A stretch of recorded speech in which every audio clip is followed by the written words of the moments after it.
Let's call this session of the Board of Revision to order and acknowledge that we are treating one territory, the home and traditional lands of the Anishinaabe, Ojibwe, Inuit, and Dakota peoples, and the national homeland of the Red River Métis. Our drinking water comes from Lake 40, or for Soul Lake 40 First Nation in Treaty 3 territory. On the panel with me today is Doug Marks and Gisela Rempel. My name is Harvey Diamond. The City Assessment Department is represented by Stephen Lobenstein, and our Secretary is Stephen Lunn. We will be hearing applications for revision of the assessment rules in accordance with the Municipal Assessment Act. The matters for revision are requested, have been described in each application, and the discussion to those matters. The statements that are made at this hearing are sworn testimony, and anyone speaking to the matters must be first sworn in. Be advised that comparisons of assessments of properties are not considered as evidence of market value by the Board of Revision. The Board of Revision is appointed annually by Council and is independent of it and the City Administration, and makes decisions on the basis of the evidence provided at the hearing and issues written order that we mail to all participants as soon as possible. Please note that the Board's decisions with respect to an application may be appealed to the Manitoba Municipal Board if the matter pertains to assessed value or classification, or to the Court of King's Bench if the matter pertains to an application for exemption from taxation. And should you wish to appeal our order, permission to do so will be included with the order. With respect to the hearing process, I'll confirm the points of appeal with your property to be addressed to each applicant following the swearing in. We will then have the assessor's testimony followed by any questions the applicant may have, and then the applicant's testimony followed by any questions. Each side will give an opportunity to summarize if they wish to do so. Once all the evidence about an application is moved forward, the applicant may leave. The person will repeat for each item on the docket today. The session will close after all questions have been heard, and the board will deliberate in private and makes decisions. You receive the board's order by registered mail as soon as possible.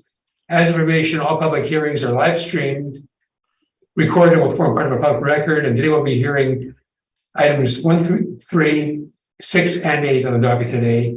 And Mr. Lunn, you can swear in the parties this time. Mr. Assessor, please state your full name. Stephen Lobenstein. Do you affirm that the evidence you're about to give at this hearing is the truth, the whole truth, and nothing but the truth? I do. Thank you. And Mr. Applicant, please state your full name.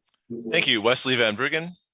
Do you affirm that the evidence you're about to give at this hearing is the truth, the whole truth, and nothing but the truth? I do. Thank you.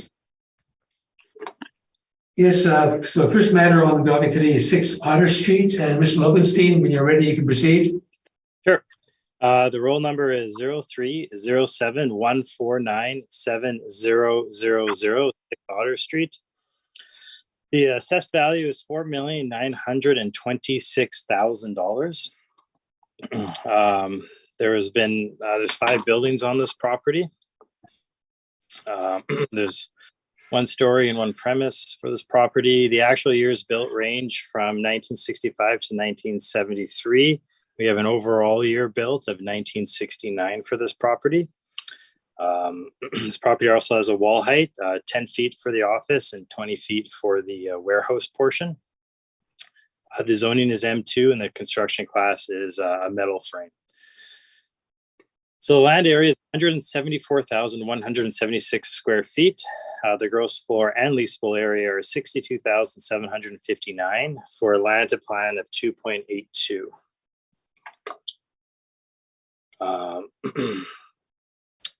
So scrolling to my page 3, you can get an idea where this property is located on Otter, between Wilson and Seal Ave, sort of near Pembina and Waverly.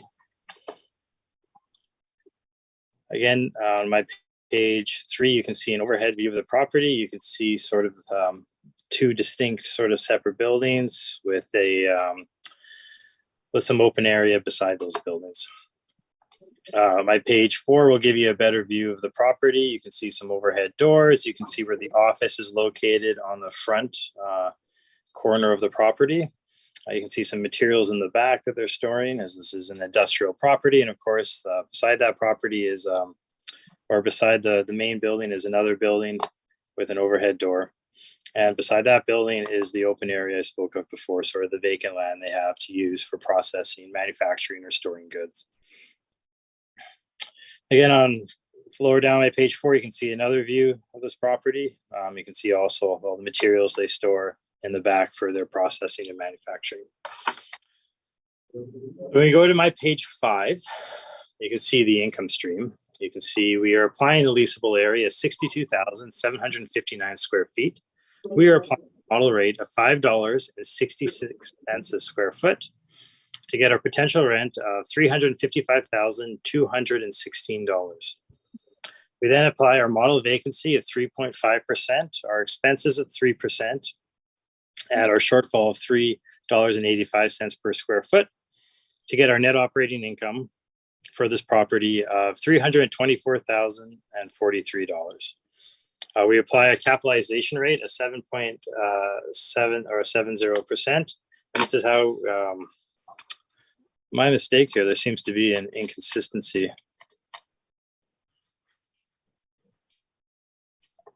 Just give me a moment.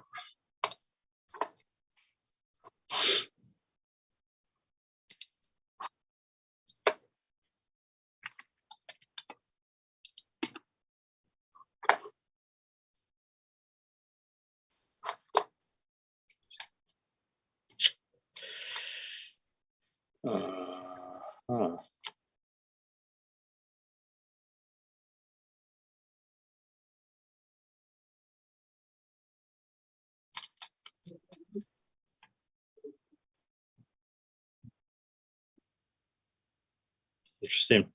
So my income approach doesn't match my assessed value.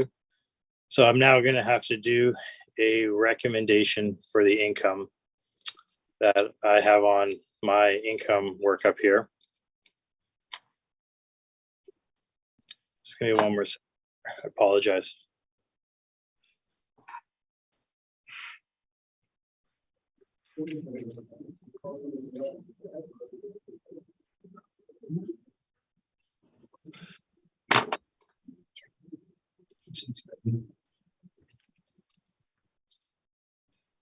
You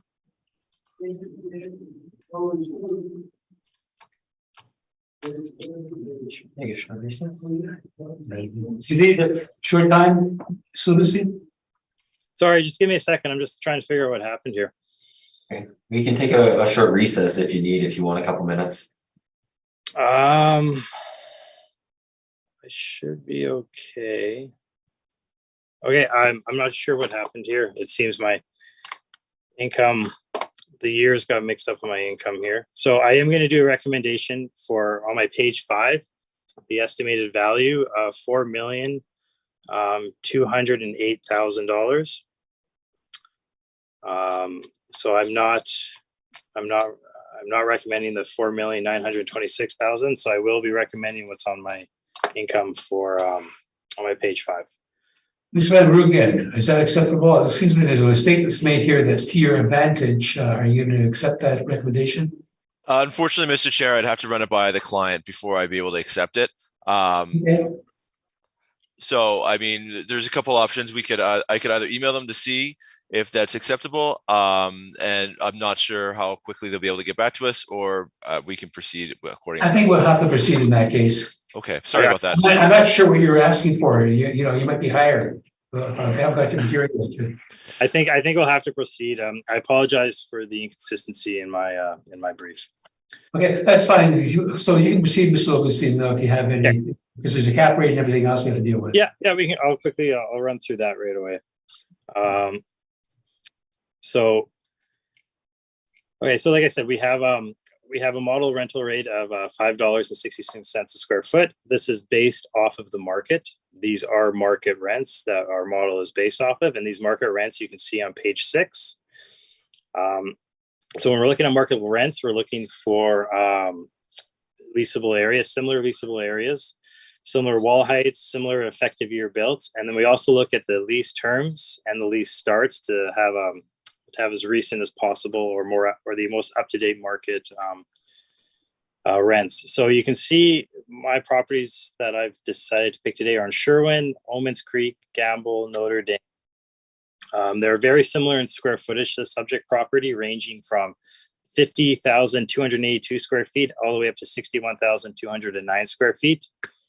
The wall heights are similar to the subject property, ranging from 16 feet to as high as 29 feet. And the effective years built, again, are somewhat similar to the subject property, ranging from 1960 or 1952 as the oldest, all the way up to 1997. And then you can see the rents. These are actual market rents, ranging from $5.50 a square foot up to $6.95 a square foot. Further on, onto my page 8, you can see our cap rate summary. Industrial is the second from the top. You can see that we have the 20th to 80th percentile, ranging from 5.5 to 7.45. So the subject is actually higher than the basically 20th to 80th percentile, where the majority of cap rates would fall within the city of Winnipeg. And this is mostly due to its age and and its size. Moving forward, you can see that the mailers on page 11, working all the way down to page 15, so they are compliant. So, I mean, I feel that my recommendation of 4 million, sorry, give me a second here, 208,000 is fair and equitable. Thank you. Thank you. Any questions, Mr. Van Bruggen? No questions, Mr. Chair. Okay. Mr. Box, do you have any questions? No, I don't. Thank you very much. Ms. Ripple, do you have any questions? I just have a couple. I'm wondering, on page 1 of your brief, you indicate that the effective age of the building is 1965 to 1975, but I thought I heard you say that the effective age was 1969. Correct. It is like the overall effective age is 1969, but because this has this building's been built up over a period of time, we show just a range of 1965 to 1975. But the actual the year built that we would use, the overall year built, is 1969. Okay, and secondly, I'm wondering, I missed it. What rental rate did you use per square foot? That would be on my page 5, and it's $5.66 a square foot. Thank you. That's all my questions. Okay. Yeah, my only question is on the cap rate. I see 7.7 is higher than the 80th percentile. Is it your mind this building is inferior or to 80% of industrial buildings in Winnipeg? Yeah, I think what you're looking at with this building is it's a sort of piecemeal building. You can see on my page 4, it's got sort of multiple different wall heights. It's quite a large building at 62,759 square feet. And also its overall year built of 1969 would probably push up the cap rate to 7.70. Okay, thank you. Okay, Ms. Van Bruggen, you can go through your material. We've dealt with the assessor now. Thank you very much, Mr. Chair. If the board can turn with me to page 3 when you get a moment. And just let me know when you're there. Okay. Thank you very much. So what I'll do is I'll just give a high-level view of the property, moving down to the more specifics as we go through. So as mentioned, the property is a heavy industrial manufacturing property built with an effective year built of 1969, a total leasable area of 62,759 square feet. The property has been assessed at a value of, was originally assessed at a value of $4,926,000. MMP is requesting a value of $4,086,000 for that property. If the board will turn with me to page 5. And just let me know when you're there. Okay. So on page 5, we have our valuation for that property. So the major difference between ourselves and what has been assessed by the city is in regards to the rental rate that has been applied to the property. We've used the 3%. We've used the 3.5% vacancy allowance, the 3% expense allowance, the shortfall amount, as well as the 7.7% capitalization rate. When you run through the math, we end up with a value of $4,086,000 on that property. The board will turn with me to page 13.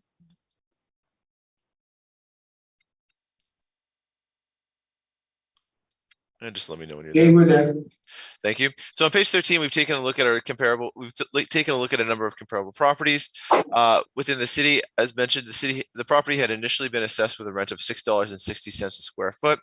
When we take a look at these leases that we take a look at these rents that we provided, we are getting requesting a rental rate of $5.50 per square foot for that property. You can see when we've taken a look at the buildings, we've tried to find buildings that are similar in size. There's a bit of a range there, certainly, but we tried to get as close as possible to that size. More recent leases as well. We kind of have leases from 2017 to 2021.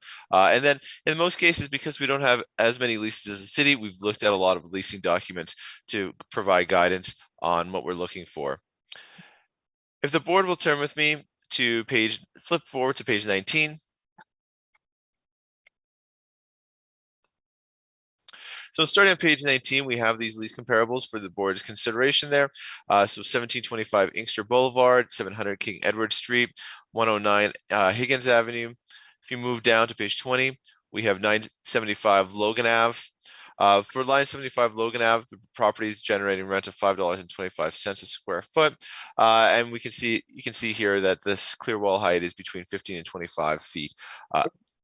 As reminded, so actually it's fairly close to the subject property which has a clear wall height of 10 to 15 feet. You can see that property had an asking rate of $5.25. I believe that property was listed for lease in August of 2020, so relatively close to the valuation date.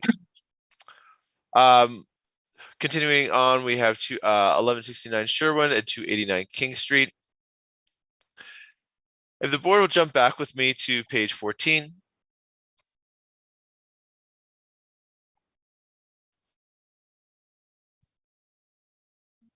And just let me know when you're there. We're there. So on page 14, we've also taken a look at sales. So again, understanding the property is valued using the income approach to value. The initial value of that property was assessed at $78 a square foot. And when we take a look at similar properties in the market, we see they're leasing for between $55 to $66 a square foot.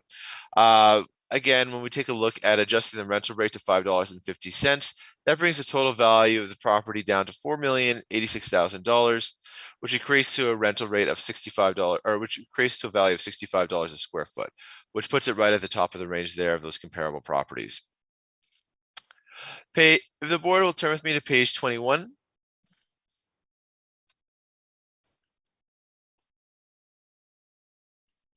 So on page 21, we have the sale of this is the property at 89 Bunting. This property sits on 335 acres of land, is 65,000 square feet, 1964 year construction. So similar in terms of the construction and the size to the property.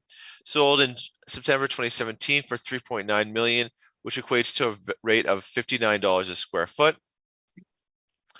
Page 22. This is 25 Fair. This is a fairly large property. It sits on almost 30 acres of land, 1963 year construction, 68,000 square feet, sold September 2nd, 2020 for $4.5 million, which equates to $66 a square foot. And then finally, if we move to page 23, we have 1870 Sargent. This property sits on 2.437 acres of land, 1982 year construction, so a little bit newer, 70,488 square feet, transacted October 4th, 2017 for $3.9 million, resulting in a value of $55 a square foot. So when we take a look at the sales and we take a look at the value of the property, again, it would be our position that these sales were not necessarily using the sales comparison approach. We're more so looking at it to double check our requested rate or requested value of $4,086,000 to see whether or not it falls in line with comparable sales within the market. And it's our opinion it does. With that concludes my presentation. I welcome any questions from the board or from the city. Thank you. Thank you. Mr. Lopez, do you have any questions? I have no questions. Gerald, do you have any questions? I'm just wondering, it was indicated that there was an office space that was part of this, and how large is the office space? It's a very good question. I believe I want to say probably that. So if you turn to page 6 or turn to page 8, page 8 has the commercial building summary for the property, and it shows the various spaces within the property. I want to say it's a 2,692 square feet of space that would be related to the office space. But again, that would be, if we're going to be perfectly honest, that'd be my guess, just due to the fact that the other spaces, as we look at the buildings, look larger. But I couldn't give you I couldn't tell you for sure. Have you had occasion to visit this property? Unfortunately, I have not. Okay, thank you very much. That's all my questions. Yes, sir. Mr. Marks, do you have any questions? No questions at this time. Thank you, Mr. Chair. Okay, and I don't have any questions either. Thank you very much, and we'll consider this. And we'll now proceed then to the next property, which is 35 Trottier Bay. And when you're ready, you can proceed. Sure. The roll number is 03066032500 35 Trottier Bay.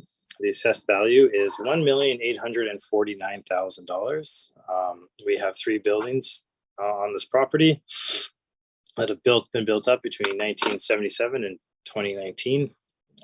The wall heights range from 10 feet to 18 feet, and the zoning is M2 general. The land area is 61,528 square feet. We have a gross floor and a leasable area of 14,666 square feet for a land to plan of 4.2. Proceeding on to my page 3, you can get an idea of where it's located. Again, it's near Pembina and kind of Bishop Grandin. This would be considered sort of the Fort Garry industrial area, just off Chevrier. Again, on my page 3, you can get an overhead look. It's a bit of a unique property in the sense that it's kind of sandwiched between 2 rail lines. You can see the paved parking area, and then further into the rear where they store their materials for processing and manufacturing. On page 4, you can get another view of the property there. You can see the drive into the property and the front office space. So on my page 5, we have our income workup. So the leasable area is 14,666 square feet. We're applying a rental rate of $8.09 for a potential rent of $118,648. We're applying a 3.5% vacancy.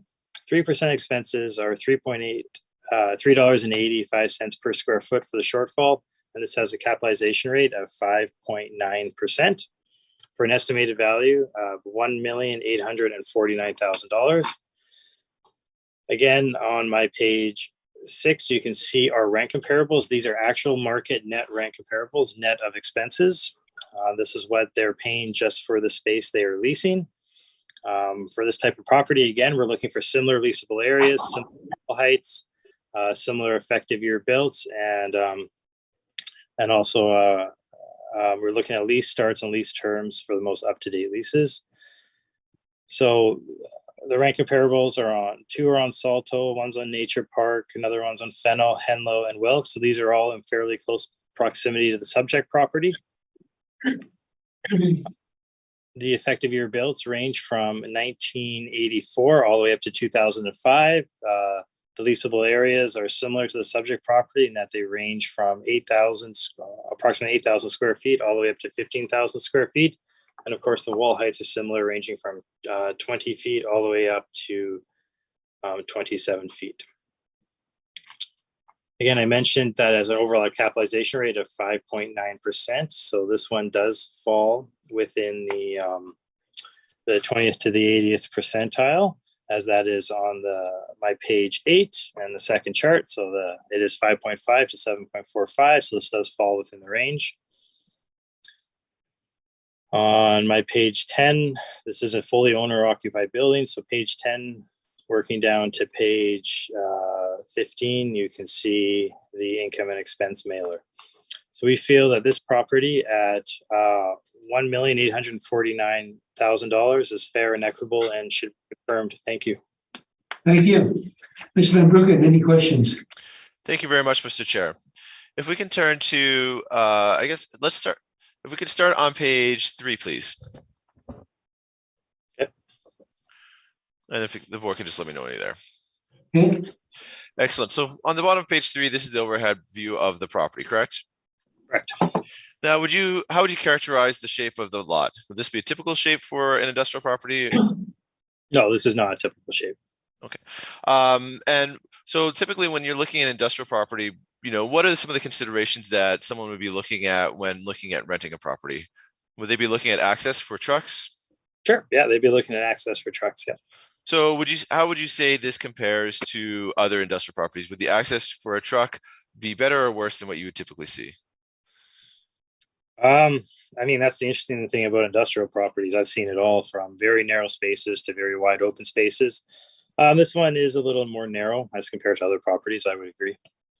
So would that typically, if you're again looking at it, something like that, have an impact in terms of being a little more challenging to get a truck in? Could that have an impact on the rental rate achieved? It's possible, but I mean, there's so many other factors involved, such as location, age, wall height. I mean, this property is fairly modern. It's in a really good location. Rents are quite high in this area. So, I mean, I wouldn't necessarily say that access is going to be a detrimental factor to an industrial rental rate. So when talking about age of the property, there's a bit of a range here. We have construction 1977 to 2019. Was the whole property rebuilt, or was it only a portion of the property that was rebuilt? My records indicate only a portion. I'm not 100% sure on that. Do you know what the area was that was rebuilt or that was constructed in 2019? I do not know. I don't have that actually. Okay. If we can turn to page 6. Okay. So these are the rent comparables used, correct? Yeah. Okay. So the property, you mentioned clear wall height. So our property has 10 to 18 feet clear wall height. When I take a look at the majority of these properties, again, I see clear wall heights kind of between 20 to 24 feet. Out of these, which would you say would be the most comparable to the subject property? Out of these properties, well, when we look at comparable, we look at many different things, not just wall height. So in terms of location, they're all fairly close, but particularly Fennel, Henlow, those would be the two closest to the subject property. Nature Park isn't too far away. Salto and Wilkes are a little further. In terms of wall height, obviously Nature Park at 20 feet is the closest. 24 feet for the two Salto locations is fairly close as well. Okay. All right, and when we take a look at the Salto locations and the Nature Park locations, I'm seeing $7.75, $7.95. None of those are all a little bit off of the $8.09 that we have for the rent for the property. Yeah, I would agree. Yeah, no, I'm just trying to show a range in rents. Okay, and if we can turn to page 8, please. Yep. Okay, keeping in mind that properties built over a couple of phases, we have certainly an older portion and a newer portion. When we look at industrial properties, what would you say, like, would this be a industrial A and industrial B for when, how would market reports view this? So I think as we're showing on the assessment taxation chart, we don't really distinguish between A and B, just putting them in the 20th to the 80th percentile. You can see I am showing some outside sources there. For these ones, this would probably be more considered an A property. Okay. And when we take a look at what the typical capitalization rates are for A properties, would you say that 5.9 may be a little bit low considering what these properties are? Again, yeah, I mean, 5.9 is fairly close to the 6% that Cushman Wakefield's showing, Coors is showing, and then also CBRE has 5.75. So it's within that range. Okay, perfect. I think that concludes my questions. Thank you. Thank you. Mr. Marks, do you have any questions? Yes, just one. Were there any building permits taken out on this structure? I believe there was. I didn't include any building permits.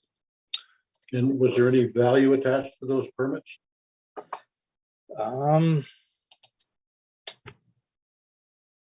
There were values, but I didn't include them in my evidence. So I don't want to say what the values were unless it's okay with the appellant. I mean, I guess I'm kind of at a disadvantage without having been able to see it or talk to the client about it to find out more information about where we are. I mean, if the board wants, that's, certainly I won't stand in the board's way there. Well, we just have a way of viva voce evidence that comes out all the time that might not have been, questions are asked and answers are given, and that is new evidence a lot of the time. Mm-hmm. And so we restrict any new evidence in a written form. We'll accept verbal evidence, and we'll put the weight on it that we feel is it's deserving of. Fair enough. Okay. So you're okay with the value? Okay. Okay, yeah, it was $840,000. Thank you. No further questions. Gentlemen, any questions? I have no questions. Thank you. Okay, just to put a better note on what Mr. Marks had asked, what is there any indication what was done with that some $1,000 was spent? Yeah, a one-story addition on the south and west side of an existing warehouse building, totaling 106 square meters. Work also included exterior walls and new office in the existing warehouse. Okay, and looking at your comparables, and I note that the larger ones, the ones that you have higher rates for, so they'd be smaller than the property we're dealing with. And so there is some kind of economy of scale. Do you agree? Yeah, to a point. Again, I'm just trying to show the idea is that somebody who wants to rent out this building may actually be also looking at buildings of smaller or larger sizes. So I'm just trying to bracket the square footage and the rents.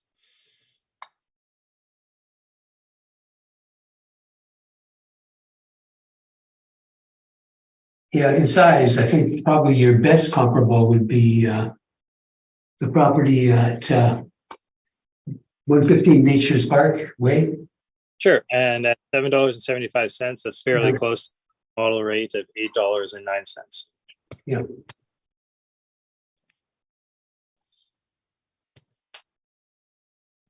Okay, that's my question. So I'll let Mr. Van Bruggen proceed now. Excellent. Thank you very much, Mr. Chair. If we can turn to page 3 of my brief, we'll get started. Just let me know when you're there.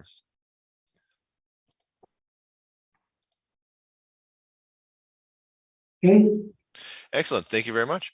So the property, as mentioned, had original year of construction of 1977 to 1980. Property was updated. It says 2019 on the city's evidence, but I had 2018 in terms of what the update was. Sounds like that it was 1,060 square feet. Additional square feet were added to bring the total area to 14,666 square feet. The value of the property has been derived using the income approach, and the assessed value of the property is at $1,849,000. M&P is requesting a value of $1,606,000. If the board will turn with me to page 5.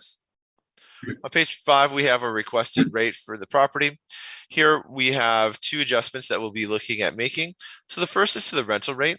The city has used a rental rate for this property of $8.09. M&P is looking at a rental rate of $7.75 a square foot, which brings the potential income for the property to $113,662. Using the vacancy allowance of $3.50 or 3.5%, the expense allowance of 3%, the typical shortfall amount, and then what we're using is, instead of the city's using a 5.9% capitalization rate, it's M&P's position that a 6.5% capitalization would be more appropriate for the property. Using that, we end up with a value of $1,606,000 for this property. If the board turns with me to page 9.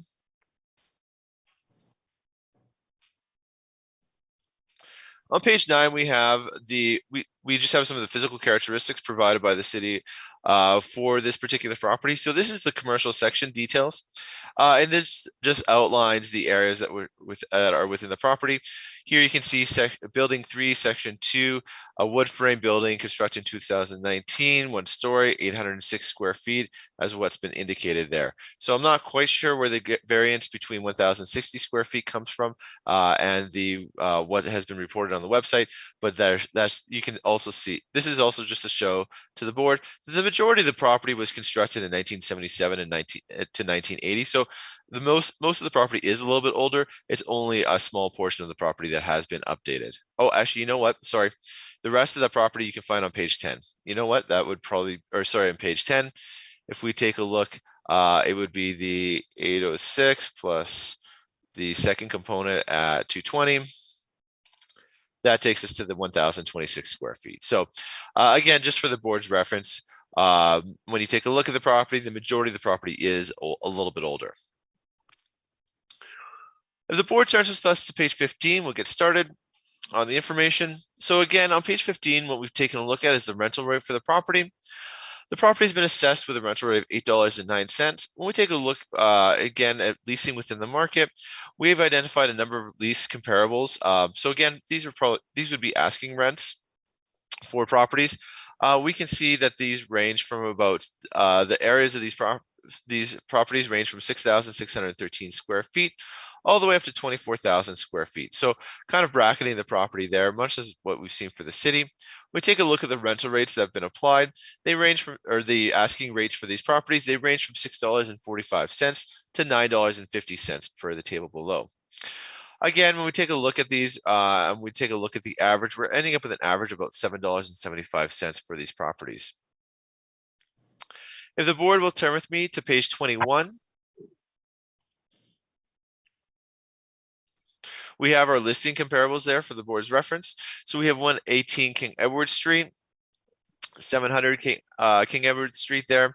You can 725 Inkster Boulevard. You can see 725 Inkster Boulevard. So slightly larger, much higher clear wall height at 30 feet, a little over 30 feet, and its rental rate of between $6.50 and $6.95. Page 22, we have 1500 King Edward Street. 24,000 square feet at $6.95.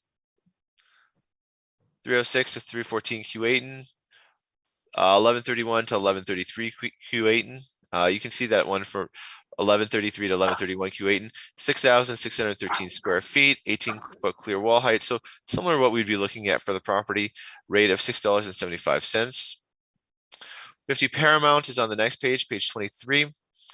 Clear wall height on this is a little bit lower at 12 feet. So kind of, it does fall within where the range. So the property has clear wall heights between 10 to 18 feet.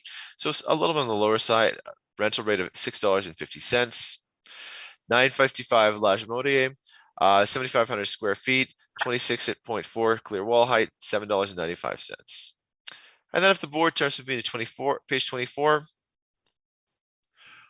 we have some more 1130 King Edward. This property is 10,556. The lease was for 10,556 square feet, 1977 year construction. So very similar to what we'd be looking at for other components. Much higher clear wall height at 24 feet at $8.50. 1500 Notre Dame, and then 1725 St. James Street. So again, when we take a look at these, we've combined them all into that table on page 15.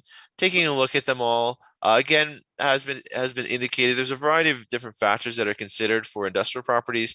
Certainly, economies of scale come into consideration, but clear wall height and location also are factors. So we've taken an average, and that's how we've come up with a value of $7.75, or rental request of $7.75.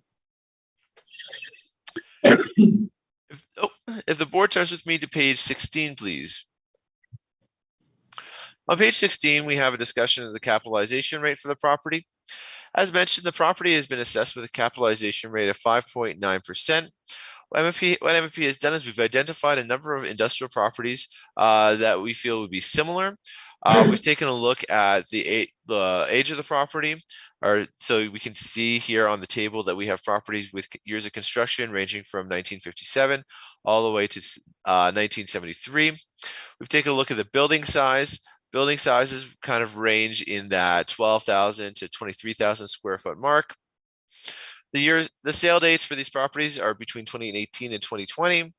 And then what we've done is we've applied a rental rate. So unfortunately, while we'd love to have the actual income information for these properties when they transact, that just isn't something that could happen.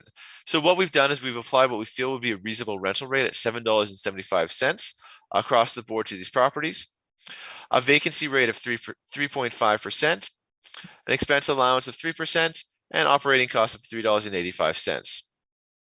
With these parameters, we've arrived at a calculated net operating income. These calculated net operating incomes you can see in the kind of the right-hand side of the table there. And then dividing the net operating income by the sale price, we arrive at our calculated capitalization rates. So you can see again that there's a number of properties there. The calculated capitalization rates range from a low of 5.7% to a high of 10.76%. We've taken a look at both the average and the median. The average of these properties was 7.24% and the median of 6.65%. So again, based on this, that's where we're asking for a capitalization rate of 6.5, as we feel that would be a reasonable capitalization rate based on the age of the property and what we've seen selling within the market. The board will turn with me to page 17. On page 17, we have our conclusion. So again, using that $7.75 rental rate, we've arrived at a potential income of $113,662. Using the other parameters, the 3.5% vacancy rate, 3% expense allowance, the shortfall amount, and then applying a 6.5% capitalization rate, MVP arrives at a requested value of $1,606,000 for that property. Page 18 is the assessment notice. 19 and 20 are the hearing notice for the property. And then starting on page 36, continuing to the end of the document, is just the City of Winnipeg's valuation of income producing properties 2023 general assessment information. We've got that just in case there are questions that crop up. With that, that concludes our presentation, and we welcome any questions from the board or from the city. Thank you. Thank you. Mr. Livingston, any questions? Yeah, just a few. On your page 15 for your rental rates that you went over. Yes. I'm just looking at sort of the location of these properties. Do you not think it would be prudent to maybe include some rental rates that are actually in close proximity to the subject property? So we did unfortunately, we were a little bit constrained by the information that we have. So we weren't able to find any rental rates, any leases for properties that were similar in close proximity. So we kind of took the best information we had available at the time. Sure. And in terms of the age of the properties, I don't see that you included that. Are they of similar age to the subject property? So we didn't have the ages. We did provide the leases. We did provide the lease extracts on page 21. Probably not to the newer component of the property, where the smaller, the 1,000 square feet that was recently constructed, but certainly for the 1977 to 1980 components, they would be relatively similar in terms of age. So would you be in agreement that if you had access to the information such as age and location for different ones, that maybe those would be considered better comparables if you had properties in closer proximity and closer in age? Assuming that there was properties that would be similar, that would be leasing in close proximity, yes. I mean, that's always ideal to have closer, but unfortunately, we're constrained by what we have from the market. Okay. On your page 16 for your capitalization rates, are any of these income producing properties that sold with the cap rate? Are you aware of that? Or no? So these are all properties that transacted within the market. Whether or not they were owner occupied or rented at the time of sale, I couldn't say. Okay. And in terms of the year built, they're all essentially quite a bit older than the subject property. Would you agree? I mean, I guess it depends. So when we take a look, again, because that property has been built in stages, for the two components that are 1977 to 1980, certainly a little bit older, it would be the case on some of those, but I would say, yeah, it's certainly a little bit older, but I don't know how much I'm not sure if I'd characterize them as quite a bit older. Okay, those are all my questions. Thank you. Thank you. Ms. Rempel, do you have any questions? No, I have none. Thank you. Mr. Marks, do you have any questions? No questions for me, thank you. And I don't either, thank you.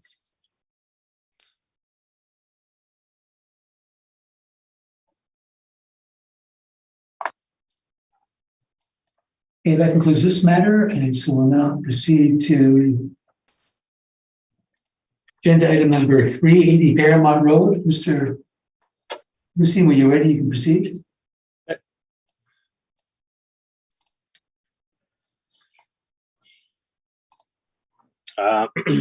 The roll number is 14062876500 80 Paramount Road. Assessed value is $2,424,000. And the actual years and effective year built are 1974. The wall height's 22 feet and the zoning's M2. The land area is 120,848 square feet. And the gross floor and leasable area are 28,682 square feet. The land to plan is 4.72. So working down to my page 2, you can see the subject sales history. It did sell in August 31st of 2011 for $2 million. So that sale is about 10 years or a little over 10 years old now. And moving further to my page 3, you can see sort of the location, Paramount, Keewatin, it's close to Inkster. And again, there's an aerial view on my page 3. You can see that it does have some higher to land building ratio over 4, lots of room for parking and moving trucks in and out.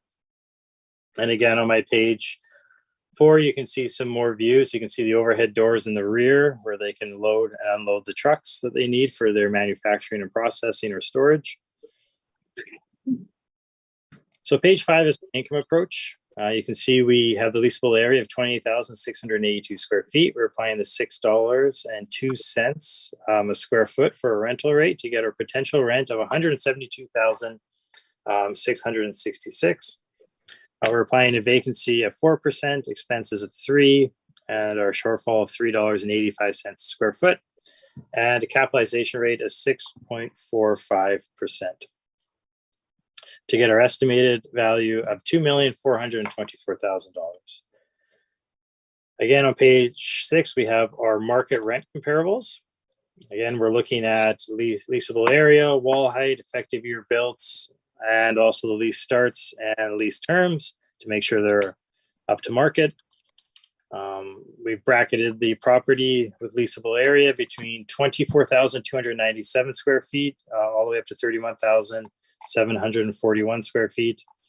And you can see the wall heights range from 18 feet to 22 feet, and the effective years built range from 1973 to 1984. And of course, the actual or the market rental rates range from $5.75 a square foot all the way up to $7. They are located on Church, Paramount, which is obviously very close to the subject property, and Mountain Avenue. So all the comparables are in very close proximity to the subject property. Again, this property on my page 8 falls within our 20th to 80th percentile.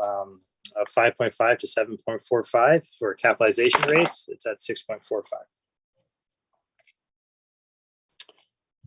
This is an owner-occupied building. You can see that on page 10 where they've supplied their mailer. So we feel the value of $2,424,000 is fair and equitable and should be confirmed. Thank you. Thank you. Mr. Brooklyn, any questions? No, thank you, Mr. Chair. Thank you. Ms. Rempel, do you have any questions? I have none. Thank you. Mr. Marks, do you have any questions? No questions, thank you. And I don't either. So, Mr. Van Bruggen, you can proceed with your evidence. Thank you very much, Mr. Chair. If the board will turn with me to page 3 of my submission, we'll get started. And just let me know when you're there. Okay. Thank you. So the subject property, as mentioned, was constructed in 1974, a light industrial manufacturing property with a total leasable area of 8,682 square feet. It's been assessed using the income approach. The value of the property is has been assessed at $2,424,000. MVP is requesting a value of $2,114,000 for the property. The board will turn with me to page 5. On page 5, we have our valuation for the property. The differences between here, the rental rate we felt was reasonable. We are requesting an increase on the vacancy rate. The property has been assessed with a 4% vacancy rate. MVP is requesting that vacancy rate be increased to 8.9%. And then the capitalization rate. So the property has been assessed with a capitalization rate of 6.45%. MVP is requesting a capitalization rate of 6.75%. If the board will turn with me, starting on page 7 and page 8, you will find the valuation for the property from the city of Winnipeg. Page 9, we have a location map just showing where that property is located. And page 10, a satellite map, again, just showing the location of the property. So now the property has had some challenges over the last little bit. If the board will turn with me to page 12. And just let me know when you're there.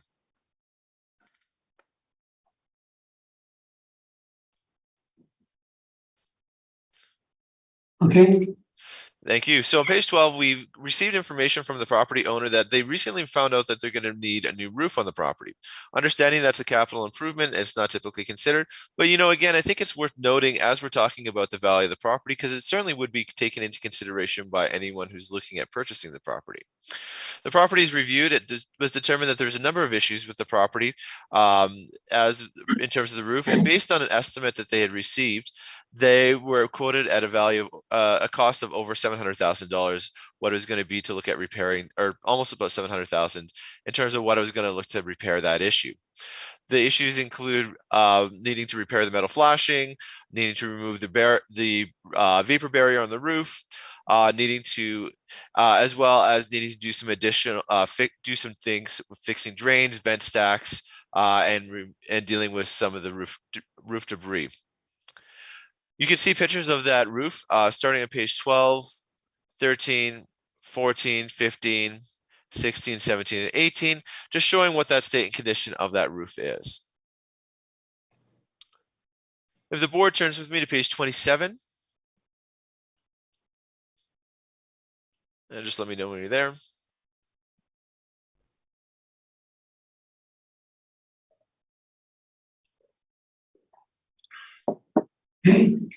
Here we have the quotation from Northwestern Roofing Limited. This is for, you can see, to the property at 80 Paramount Road for the subject property. You can see that it is for the full roof, and the estimated cost for the work, you can see there is going to be at just a little over $700,000, so $705,201. And that quotation came in fairly recently. So that quote is from June 8th, 2022. So again, I think it's important, not necessarily saying that we are asking for a $700,000 adjustment on the property, because clearly we're not. However, we are taking a look, and this is something worth noting as we're taking a look at what a value for the property would be, and what it would cost to what we think that value would be if it transacted within the market. Page 19.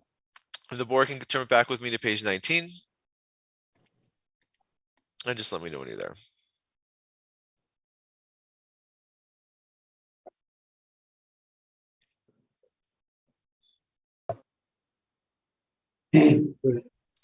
Excellent. So on page 19, we have our issue when it comes to the vacancy rate.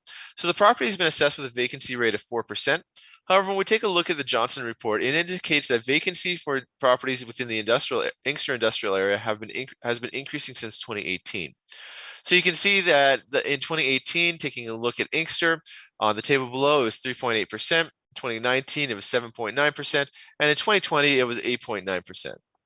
So this is the total vacancy. This is the total vacancy for the Inkster industrial area.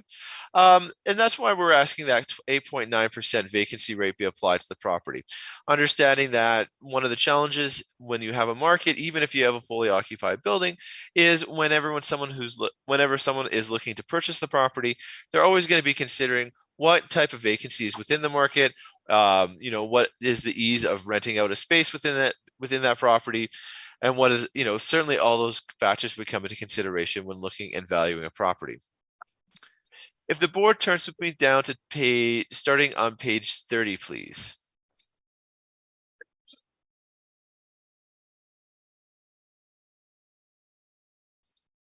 And just let me know when you're there.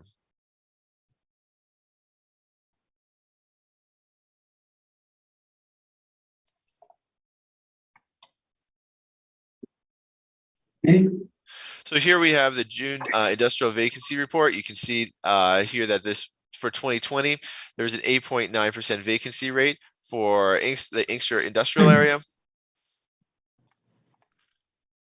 If the board moves with me to page 31.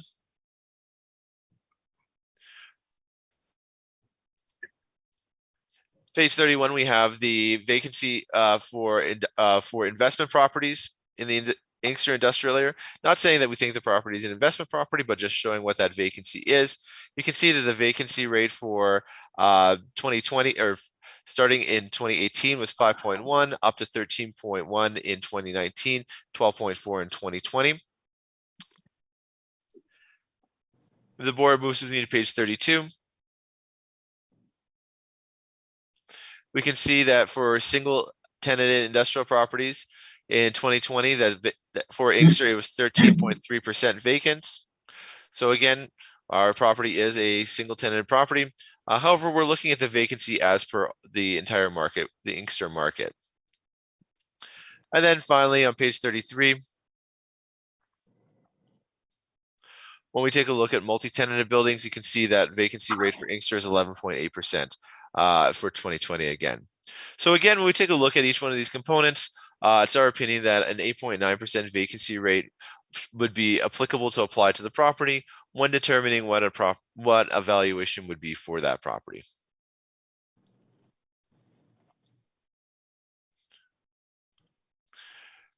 When the board's ready, if we can just turn back to page 20.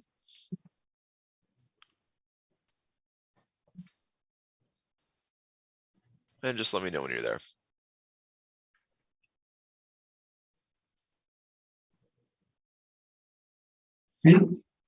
So on page 20, the second issue or the next issue we had was in terms of the capitalization rate. So the property has been assessed with a capitalization rate of 6.45%. MEP has identified 4 properties in very close proximity to the subject property. These properties range from these properties are located on Church and Paramount. Properties range in year construction between 1974 and 1975. In terms of the building areas, it ranges from 18,200 square feet to 54,000 square feet. So kind of bracketing the subject property there. Sales range from 2017 to 2021. Similar to what we've seen previously, unfortunately, because we don't have the information for these properties, what we've done is we've used what we feel would be an appropriate rental rate. So in this case, we've used a rental rate of $6 per square foot. They're all located in a similar location to the subject property, so we've used that 8.9% vacancy rate to account for that. We've applied 3% non-recoverable expense shortfall of $3.85 to calculate what a net operating income for each one of these properties would be. Taking that calculated net operating income, dividing by the sale price, we arrive at our calculated capitalization rates. They range from 5.21% to 8.6%. Taking a look at the average, we end up with an average of 6.78%. So again, taking a look at the property, it's our opinion that a capitalization rate of 6.45% is too low considering what we are seeing within the market, and a capitalization rate of that 6.78% would be more appropriate. If the board will move with me to page 21.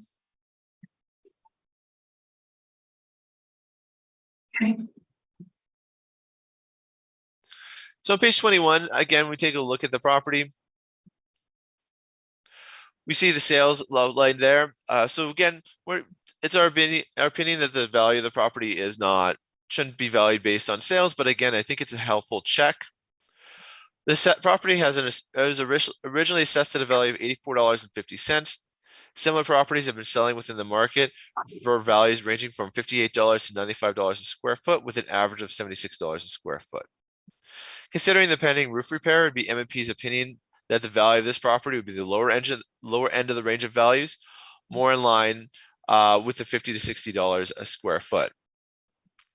This is where we're getting a request for this property would equate to $70 a square foot. So again, when we take a look at everything, it would be our opinion that a rate closer to that $70 a square foot would be reasonable when we take a look at the properties and the comparison. Page 22 is again just our valuation request for the property. Our valuation request, as mentioned, was based on that 8.9% vacancy rate, that 6.75% capitalization rate, arriving at that market value of $2,114,000. Page 23, 24, and 25 are supporting documentation. If the board can move with me to page 34, please.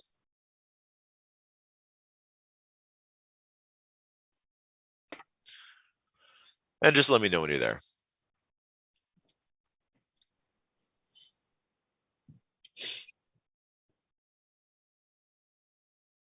Okay. So these are the sales comparables used. So the first one is 1482 Church.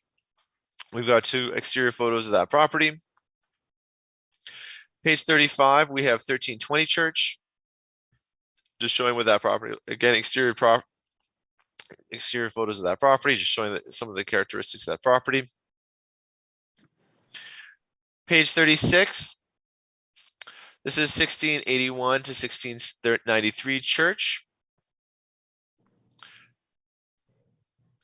And then finally, we have the property at page 37, 50 to 68 Paramount.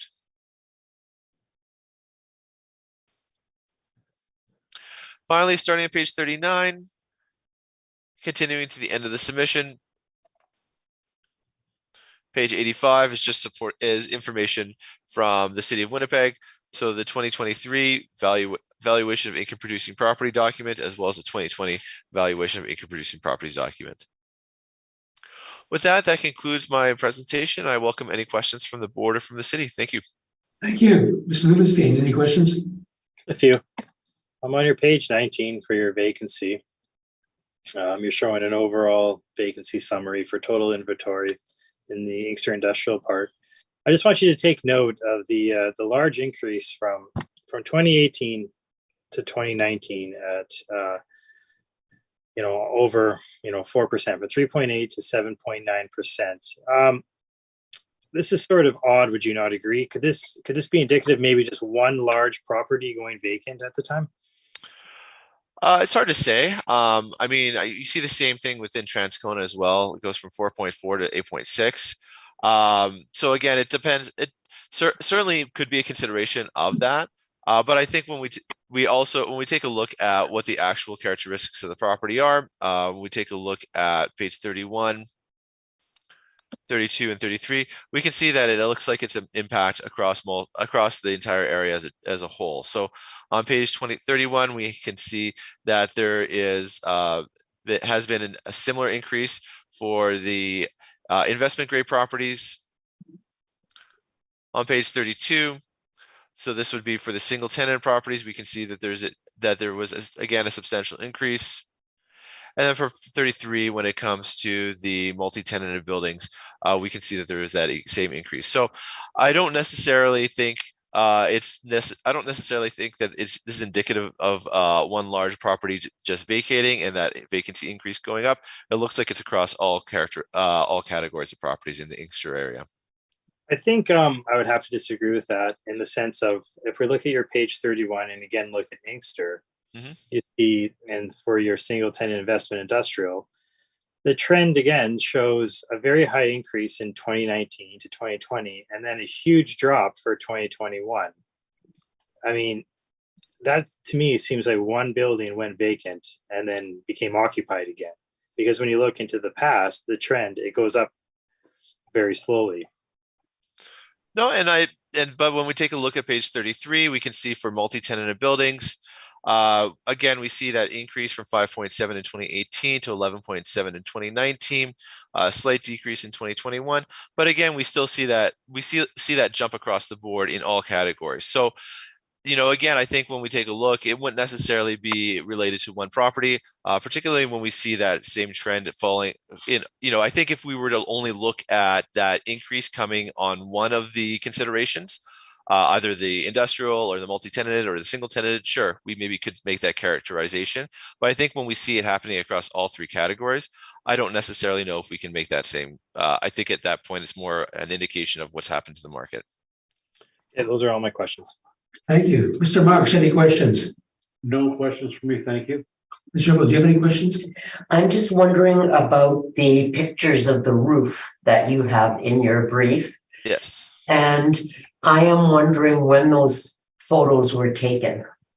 Those photos would have been taken prior to the quote they would have gotten in June of 2022. So my understanding was they've been struggling with this roof for a little bit, and they finally had got someone out to take the pictures. So I don't know exactly when, those pictures were taken, but they came with the quote. So they would have happened roughly around the same time. Okay, thank you. So has the roof been repaired? No, not at this point. My understanding is it has not yet been repaired. And is it scheduled to be repaired? Unfortunately, I don't know. I did find out. I do know that they had gotten a quote for it. They were looking at getting it replaced. Where they are in the process, I can't speak to, unfortunately. And you don't know when they're going to replace it then. So it's possible that they could live with it for a number of years and it might need replaced at some time, but roofs can be extended. Yeah, unfortunately, I do know that they were concerned. There were some issues. They had gotten the quote. They provided that to me when we'd gone to see the building. They had mentioned that there was leaking and some challenges that they had with that. Unfortunately, beyond that, I can't speak to in terms of the exact timelines. I was there probably in the would have been the late summer. No, I guess it would have been in the spring of last year. And they had, and they had just started dealing with the process and dealing with it. So I'm not sure what they've been there since. Okay. And a roof replacement is structural. Would you agree? I would, yeah. But I also think... And a structural repair is something that would be amortized over 25 years. Over the next 25 years, it wouldn't be realized now.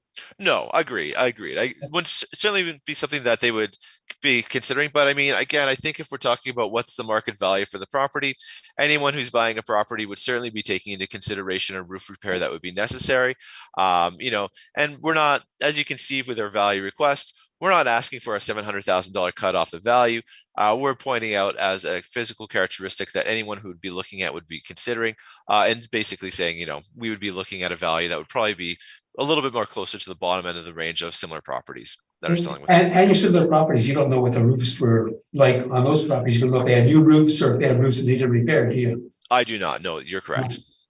And insofar as the vacancies are concerned, I see that they dipped significantly in 2019. And some of the charts you put in have post-reference material that showed that they went back to normal in 2021. So would you acknowledge that perhaps COVID had a relationship on some of these vacancies? That's entirely possible.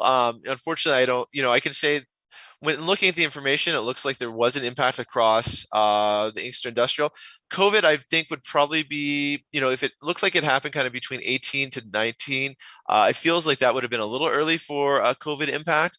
But, again, it's always hard to say, certainly industrial areas, for industrial properties, certainly tenants are looking for certain characteristics at certain points of time. It depends on a variety of factors within the market. And it could just be that the typical building construction within Inkster fell out of favor for a period of time there. It's hard to say. Yeah, there could be one big building that Mr. Lucas has said, but I'm also looking at your chart number 30, and it shows a vacancy factor in Inkster at 4.2 in 2018. Going to 15.1 in 2019, to 13.3 in 2020, and then back to 4.2 in 2021. So it looks to me like it's either COVID related or one large building, like Mr. Lucas indicated, got rectified and is now not vacant anymore. Yeah, I mean, and then when we take a look at the multi-tenanted buildings, we can see the multi-tenanted buildings, it's kind of what goes from 5.7, 8 and 18 to 11.7 and 19, 11.8 in 2020, 10.7 in 2021. So again, I think when we take a look, we are seeing, there are various characteristics. And then again, for the or the investment properties, we do see that increase. It is starting to fall off in 2021 at 7.9, but it is still elevated compared to what we have been assessed at. So, again, I think with, anything I could point to the data. I could say this is kind of what we've seen. In terms of exactly why that changes, it would be speculation on my part. I apologize. That's fine. Okay, thank you. That's my questions. Thank you. Thank you.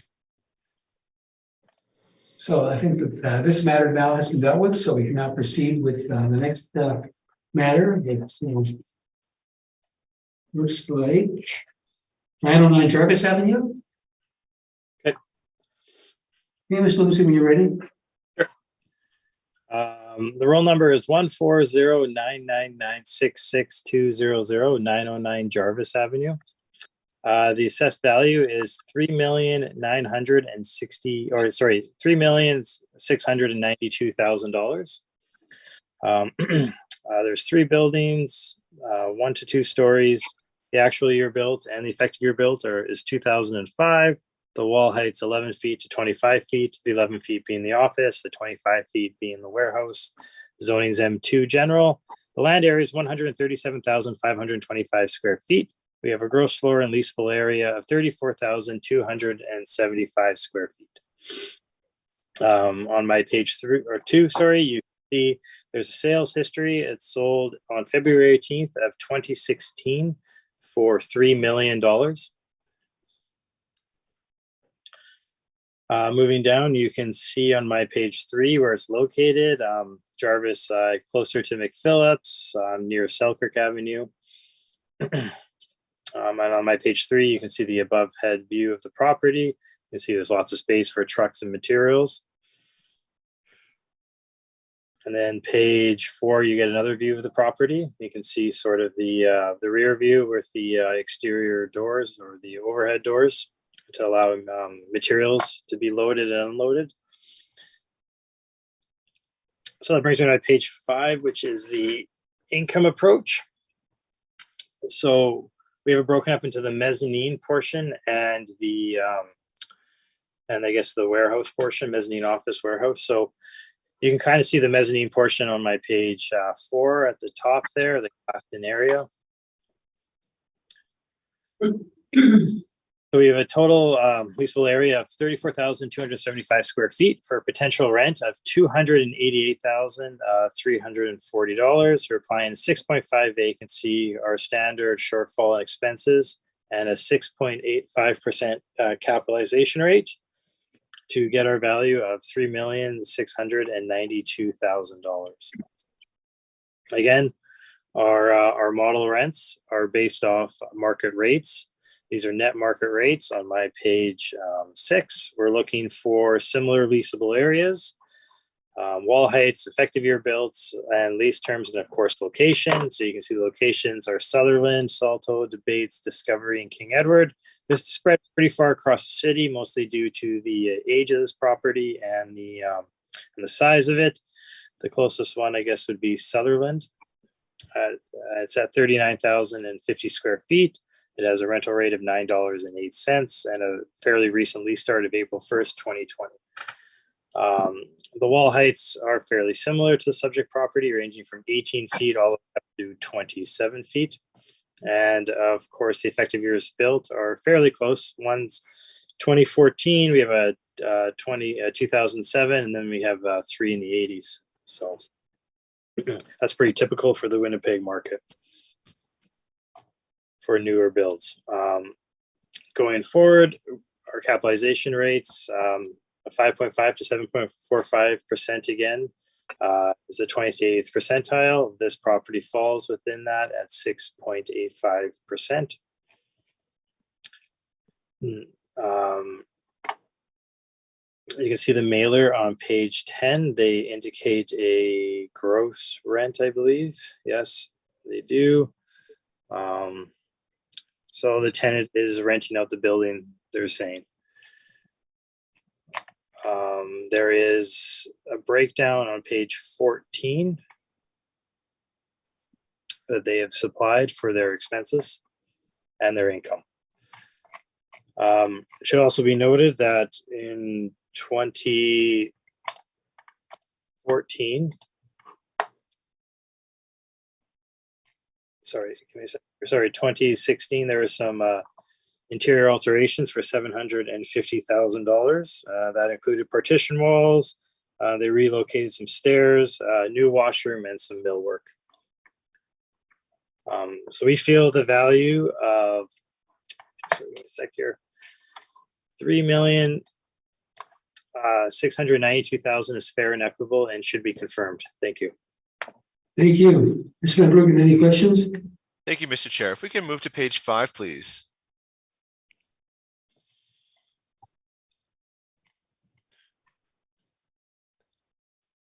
Okay. So just so I'm clear, the storage in the mezzanine spaces has a model rent of $9.14. Is that correct? Correct. Is that typical for storage space, mezzanine space? For mezzanine space, yeah, that would be typical, especially for a building as modern as this one. Okay. In terms of the sale, you mentioned the sale of this property, and it had transacted February 2018, 2016, correct? Correct. Now, are you aware, was the tenant, did the tenant purchase the property? I'm not aware, no. If we move to page 11, so this is the income and expense mailer. Okay. So you'd agree that the property is owned by MJR Management and Marketing, correct? The tenant? The property itself is owned by MJR Management. Well, we have owner as a numbered company on my page 1, so I'm not too sure if they're related. Okay. If we take a look at take a look at page 4.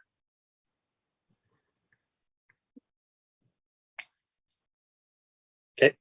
And you would agree on the front of the building it says MJ Roofing? Yeah. And then if we take a look at and you had mentioned the property's owner occupied, correct? That's what they. No, I didn't mention that. I think I'm just going by the mailer. So the mailer on my page 10, they don't distinguish whether owner occupied or not. They just have an income type as gross they checked off on the top of my page 10. So I mean, I'm not sure. It could be owner occupied, but they're not indicating that. Okay. Okay. I guess then the other question would be, if that's the case, if we take a look, the net operating income for the property, you would agree, has been identified as $228,000. Our income that we've, oh yeah, sorry, yes, 228, yeah, on the mailer, yeah. And the property has been assessed with, this property has been assessed with potential rents of $288,000, correct? Well, our net operating income is 252,000, but yeah, potential rent of 288, yeah. Okay, all right. When we take a look at the location, how would you say, if we can move to page 6?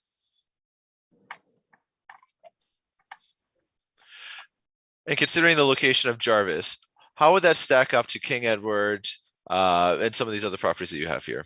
Yeah, it's not, I would agree, it's not a prime location in the city. You're kind of in the interior of the city. So for industrial properties, it'd be a little hard to move. You have to move through the city for your materials or your distribution. So you would probably say Jarvis would be, so Jarvis, what you're saying, is inferior compared to most of these other properties. This end of Jarvis isn't as bad as the end near Main Street, but yes, it would be inferior to some of the other comparables for sure. Okay. Although Sutherland, sorry, I mentioned Sutherland's very close to the subject property, so it would be quite similar. Okay. All right. I think that concludes my questions. Thank you very much. Thank you. Ms. Reynolds, do you have any questions? Yes, just one. In your presentation, you indicated there was office space in this building as well. Is that on the mezzanine as well? My understanding is that would be the mezzanine space, yeah, near the mezzanine. So there's storage and office space on the mezzanine? Well, that's just how we sort of classify it as storage mezzanine. It's just our own interior or classification. So, Okay, thank you. Mr. Marks, any questions? Yes, you mentioned that there was some building work done there. There's building permits taken out. Yep. What was actually done during that? oh, sure. I mentioned that earlier. They put up partition walls. They relocated a staircase, it states. They put in a washroom and they did some millwork. So that would have been in the office area then?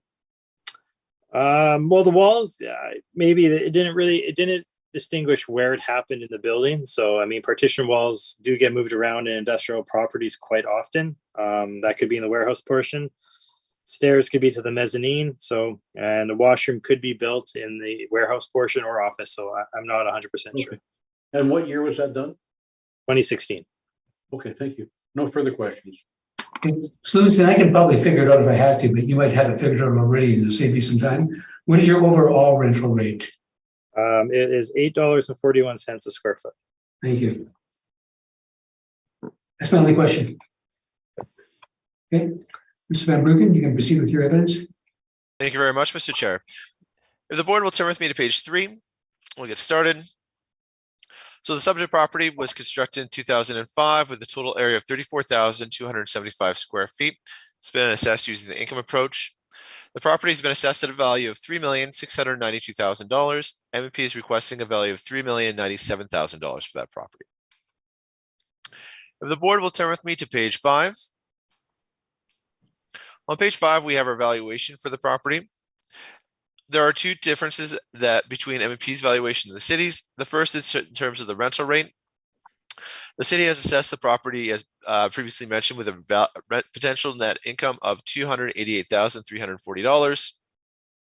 M&P is requesting a potential income of $265,631. 6.5% vacancy rate has been used. 3% vacancy allowance. Shortfall amount has been used as well. And then the second component is the capitalization rate. The property has been assessed with a capitalization rate of 6.85%. M&P is requesting a capitalization rate of 7.5%. With that 7.5% capitalization rate, M&P is requesting a total value for the property of $3,097,000.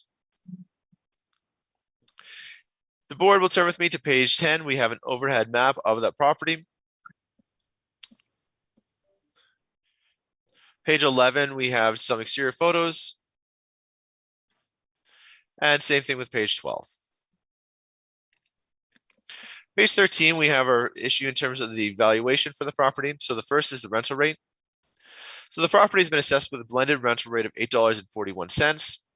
Again, when taking a look at rental rates for similar properties, we feel that a rental rate of $7.75 would be more reasonable. We can see that these properties are located, we've taken a look at the size of the properties. So we're kind of between 10,000 to 54,000 square feet in size. The dates of these, so these are asking rents and they're primarily between 2020 and 2021. And you can see the asking rents for these properties range from a low of $6.45 up to a high of $8.95. Taking a look at these, that's where we are, taking a look at the average of the median of these rents. That's how we're ending up with a requested value, our requested rental request of $7.75 for the property. If the board turns with me to page 21.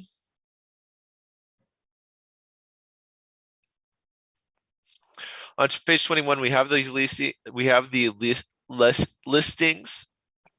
You can see there for 700 King Edward, 1725 Inkster Boulevard, 1500 King Edward Street, 25 Paquin Road, 306 to 314 Keewatin, 965 Sherwin, and we continue on till page 24 there. So acknowledging that for the most part, these properties are a little bit older than what we're looking at for the subject property. But again, I think when we're taking a look at what an appropriate rental rate would be, we feel that that rate of $7.75 would be an appropriate rate considering the size and the use of the site. Page 14 is a second issue, which is in terms of the capitalization rate. MVP has identified a number of properties in close proximity to the subject property. What we've done is you can see here that these properties, we've taken a look. These properties range from 1961 to 2011 in terms of age. In terms of size, they range from 21,000 square feet to 49,000 square feet. So bracketing the subject property there. The sales in the market are from 2018 to 2021. To determine what an appropriate capitalization rate for these properties would be, we've taken a look and we've applied the requested rental rate of $7.75 or $7.50 for these properties. So we've actually been a little conservative. We've applied a rate that's a little bit lower. Vacancy rate of 6.5%, expense allowances of 3%, operating costs of $3.85 to arrive at our net operating income. Using those net operating incomes, we calculate what a capitalization rate would be for these properties.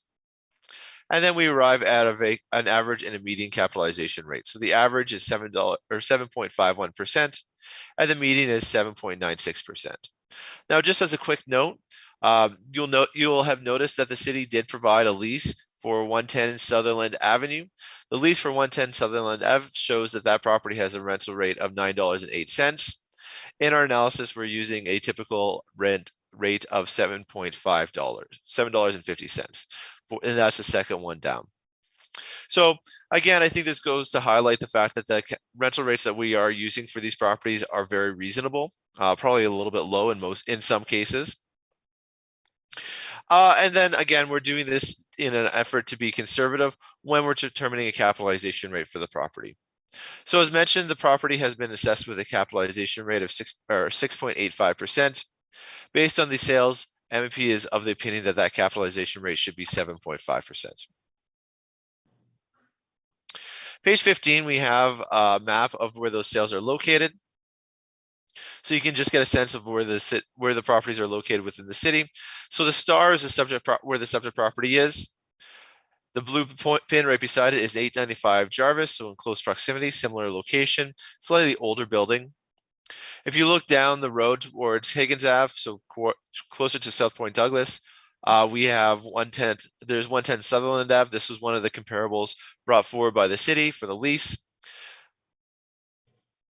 We have 615 Henry just on the north side of the tracks in West Alexander.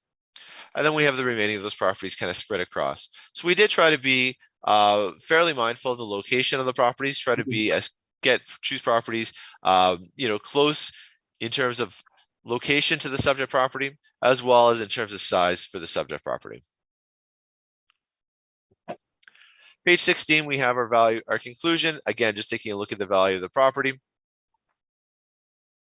We're taking a look, we have the potential gross income of $265,631. So that's with the $7.75 rental rate, a capitalization rate of 7.5%, resulting in the market value of $3,097,000. Page 25, we have the sales comparables. If the board will just turn with me there.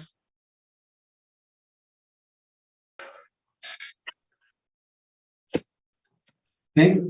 So we have 1681 to 1693 Church Murin.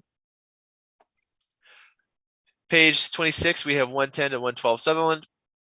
Again, that's the property that the city brought forward as a comparable. When we take a look at the when we're calculating our capitalization rate, we were using that $7 rate or $7.50 rate. Page 27, we have 615 to 625 Henry. Page 28, we have 1320 Church. Page 29, we have 195 Discovery. Page 30, we have 895 Jarvis. So that would be in fairly close proximity to the subject property. Page 30, we have 1350 to 1368 Spruce. And then page 32, we have 1590 Inkster. So these again are the sales that we've used. We tried to be as similar in terms of location for the properties as we could, as well as size. Starting on page 34, continuing on until page 56, is information, just supporting documentation, the evaluations of income producing properties from the city of Winnipeg. All that information is provided there if there are questions that we need to refer to it. With that, we conclude our presentation and we welcome any questions from the city or from the board. Thank you. Thank you. Mr. Lucas, do you have any questions? Yeah, just a few questions here. In terms of your cap rates on page 14, you've listed a bunch of cap rates, but we know this is a fairly modern building, and the most modern building you have on there is 195 Discovery. It's a 2011 build, fairly close to the subject property, and it has a 3% cap rate. Can you explain why basically you went with a 7.5% cap rate when modern buildings are showing a 3% cap rate? I think in looking at the parameters used, I think it's probably pretty clear that rent at $7.50 is probably a little bit low. That's been applied to 195 Discovery. We've taken a look. In looking at that, we should probably use some. I don't think that would be necessarily reflective of what that building would be. Given the age and given the type of structure, we should probably be quite a bit higher than that. However, that is what we used in an effort to be consistent. When we take a look that's why we're looking at it. We have a number of properties and we're looking at an average and a median to try to wash out the impact. So overall, we do feel that a capitalization rate of 7.5% would be reasonable. Sure. So my other question is regarding the sale of $3 million. So despite the sale and the renovations to this property in 2016, you feel that this building could only sell for $97,000 more than it did in 2016? So again, I think when we take a look at, so I guess the first thing is it's our understanding that the tenant was that MJR is the owner of the property and was a tenant in the building at the time of sale. So, I don't have any evidence. I think when we take a look at the information provided on the sales RFI, it shows that MJR Roofing had been in there since 2015. I think typically when we look at when a tenant buys a property, they are certainly willing to pay a little bit more than what would be typically commanded in the market because it avoids them having to disrupt business, move, all those sort of things. So they certainly, when a tenant buys a property, it certainly would be on the higher end. In terms of the renovations and the money that was put into the property, again, I think when we take a look at moving staircases, putting in a bathroom, updating some millwork, I think that adjust the building to the needs of the tenant. I don't think necessarily that would put any additional value within the market. They're not adding additions. They aren't necessarily changing the building to make it more or less marketable. They're just making adjustments to suit their own personal needs. It's like if I decide I want to paint my house, it doesn't necessarily, it makes me happy, but it has no impact on the overall market.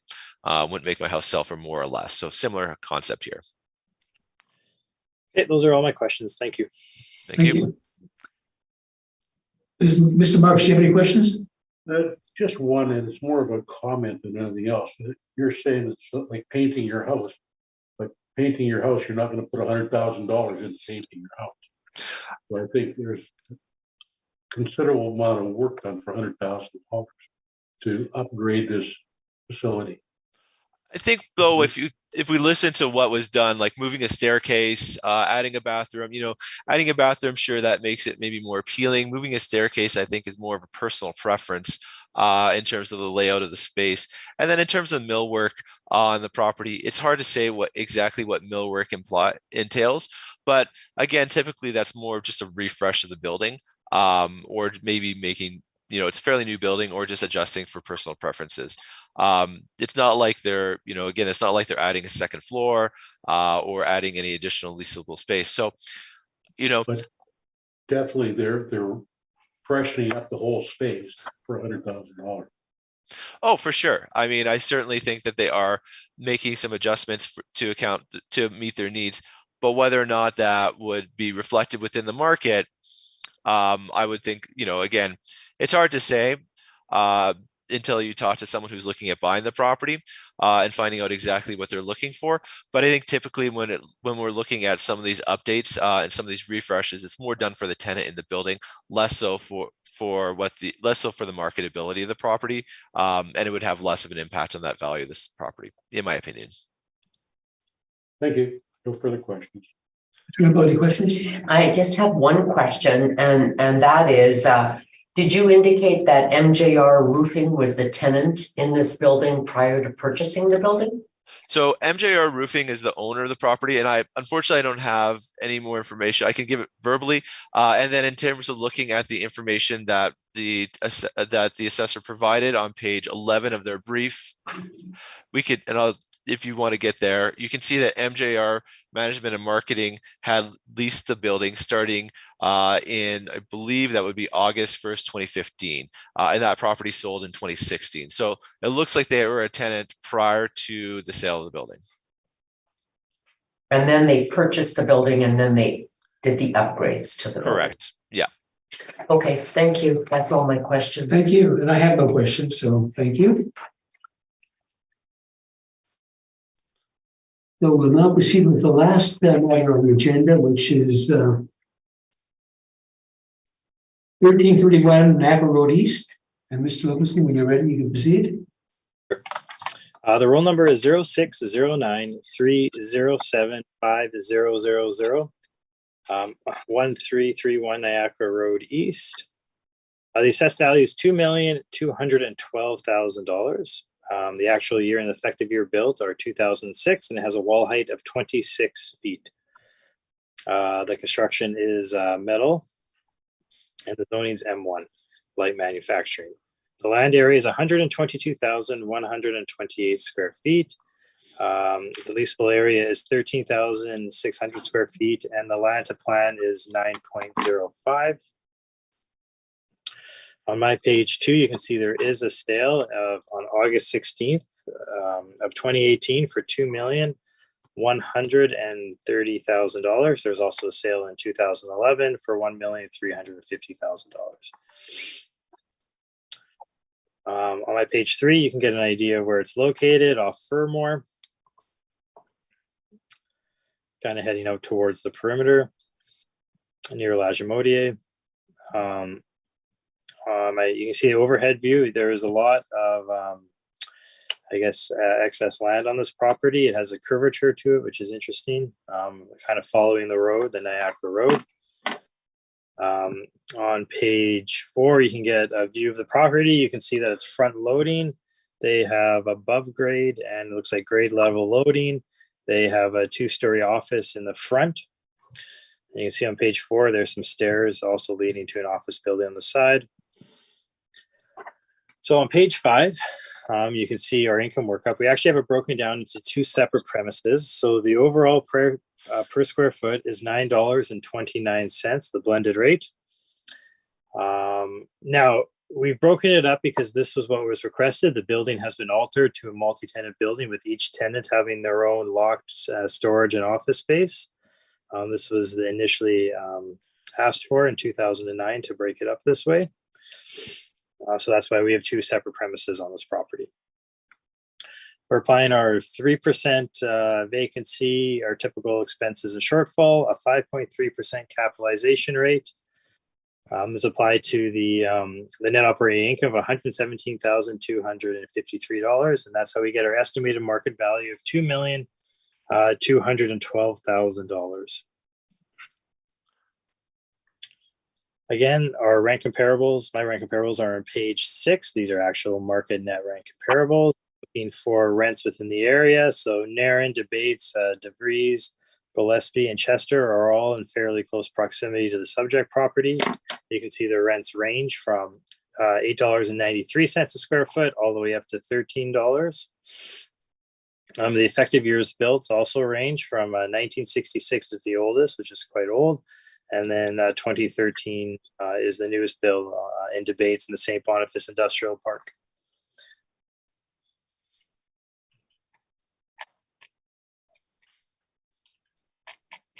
Sorry, I seem to have put the income in here twice, so just ignore page 7. Again, my capitalization rate chart is on page 9, and it's from 5.5 to 7.45. So this actually falls outside of the 20th to 80th percentile, mostly due to its age, as this is a fairly modern building, built in 2006. Also its size, it's not overly large at 13,600 square feet. There is in the addenda, there's the income expense mailer on page 11. I've also included the sales mailer on page 13, which indicates that that's the actual price paid. It was an arm's length open market transaction and so forth. And that's on page 13 and 14. So we feel the market value of, sorry, just give me a second here, market value of $2,212,000 should be confirmed. Thank you. Thank you. Ms. Van Rugen, any questions? Thank you, Mr. Chair. Yes, a few. If we could go to, if we could turn to page 12, please.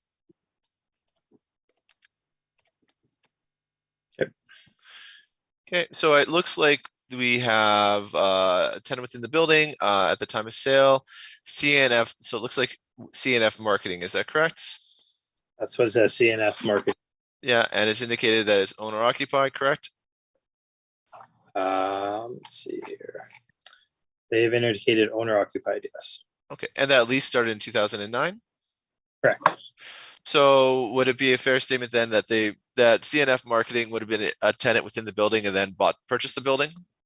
Possible. I mean, the lease doesn't have an end date, which is interesting. So I don't know what that is, but yeah, I guess that could be possible.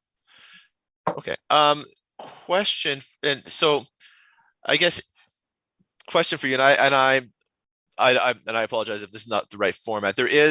I did get a piece of information this morning about the more information here, and I know, Mr. Chair, I realize I'm not. You're asking questions right now. If you want to give evidence, you'll certainly have your opportunity doing so. Okay. But right now, you're asking questions. Certainly. Sorry, I apologize. I think that concludes my questions. Thank you. Thank you. Ms. Redd, any questions? I have no questions. Thank you. Mr. Marks, any questions? No questions for me, thank you. Okay. Mr. Van Loosen, I'm looking at your comparables, and it appears to me that this property is better than any of your comparables because it's right off at Furmore, which is highway number 1, as we know. It's a nice area, and the property is very, very new. Yet I look at your comparables and it seems that they have, for inferior properties in my mind, higher rates of rent per square foot. Mm-hmm. Do you think that your rental is maybe low here? I mean, this is our model rent. This is the model looks at a bunch of different things like area, age, size. I mean, basically, I look at all those things though; they all seem to be superior to the subject. Yeah, I mean, it's still I don't disagree with you, but these are the. Okay, I'm not asking you to change it. I'm just making an observation. No, that's a fair observation. I would say that when you look at my rent comparables, the older ones the rents seem to be what the model is putting towards this building, no doubt, where the 2013 and 2008 rents are definitely higher.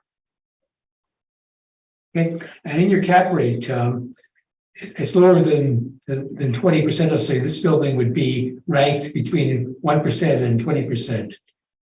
Correct. So, yes, it's on the lower end of the cap rate. Yes. Yeah. Okay, that's my questions. Thank you. Okay, Mr. Van Bruggen, you can proceed. Thank you very much, Mr. Chair. Question for you too, before we go.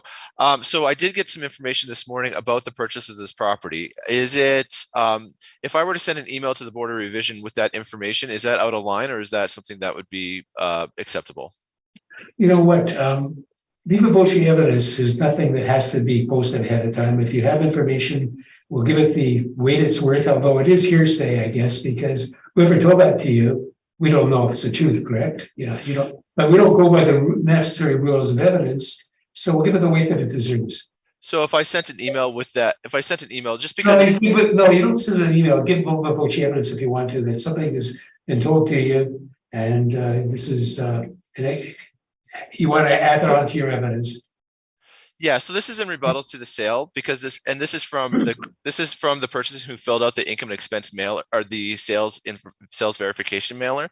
I had asked some questions for clarification, and they sent me an email this morning with some further information. So this is the controller who filled that out. Yeah, I don't want to see the email. As I said, if you have information that you want to present, I'll allow you to do so. And we'll give it what we think it deserves based on everything I've already said. Okay. Okay? Now, and the second question, Mr. Chair, is would you like me to present my evidence first, or would you like me to present the rebuttal on first? So how would you like me to proceed? It's your hearing, so I'll let you present it any way you feel fit. Okay. So in terms of the sale, I'll just touch briefly on that. We did receive an email this morning from Brian Kahn. He is the gentleman. If you take a look at just tell us what you've heard. I don't care who it came from. Sure. Because that's not going to help us. If you want to verify the sale, go ahead and do so. Sure. So when the property was purchased, so CNF Marketing had leased the building for the former owners of the property, and then when the property was purchased, the sale was for the business and the building itself for the $2.13 million. So we have an email from Brian indicating that the purchase was for the building and the business. I'm not sure why. And just a second, they paid land transfer tax on the basis of what they put through land titles office. Right. And that's evidence before us that that's what the building and the property went for. Okay. So and hang on, that was sworn because you have to swear on the transfer of land what the value is. So we have sworn evidence before us that the value was what it sold for. And I'm not going to take the evidence that you're giving us now that isn't sworn because you don't know that it's true. You only know what was told to you. And it's contrary to what they swore to when they registered the property at land titles. Okay. No, and that's fair enough. I just want to bring that forward to the board's attention. Okay. If the board will turn with me to page 3 of my submission. I'll just give a moment to get there. We're there. So in terms of the property itself, the subject property, as mentioned, was constructed in 2006, a light industrial manufacturing property with a total area of 13,600 square feet.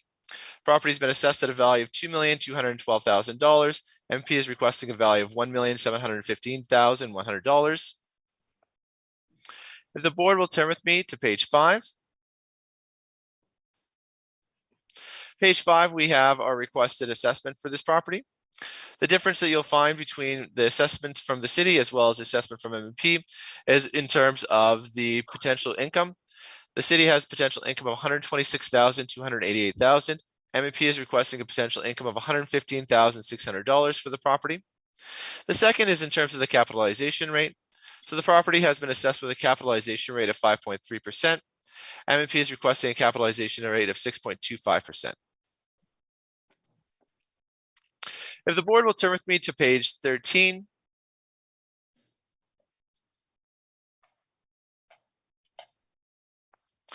And if just let me know when you're there. Okay. So page 13, we have our rent comparables. Here again, as mentioned, the property has been assessed with a rental rate of $9.28. However, we have determined that asking rents from similar properties are coming in between $8 and $8.50 a square foot, as outlined below. We have asking rents from 86 Wheatfield Road, as well as 92 Don Valley Parkway. If the board turns with me to page 21, and just let me know when you're there. So you can see the second one from the bottom. This is 86 Wheatfield Road. This is a fairly new property. I believe the construction is in the 2000s. It is located in Centerport. When we take a look at the clear wall height, we see it's between 16 to 20 feet, and they have an asking rental rate of $8.50 for that property. If the board turns with me to the next page, page 22. Again, this is the lease from 92 Don Valley Parkway. This is 3,000 square feet, a newer building. I believe this building was built about 2012, 2013. 16-foot clear wall height, and they're requesting a rental rate of $8.25 per square foot for that property.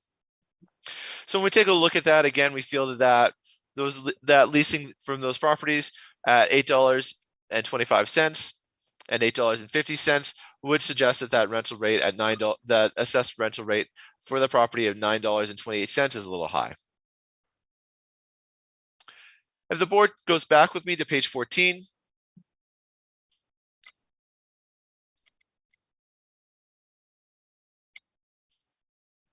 on page 14, we have our capitalization rate study. Here we have identified 4 properties that we feel would be comparable to the subject property. We can see that these properties have years of construction. The first, 333 to Beats is 1980 to 2001 constructed. And then the remaining are 1990s, range between 1997 and 2007. So similar in terms of age of construction to the property. You can see when we take a look at the sizes, they kind of range from 5,941 square feet up to 32,381 square feet, 51 square feet.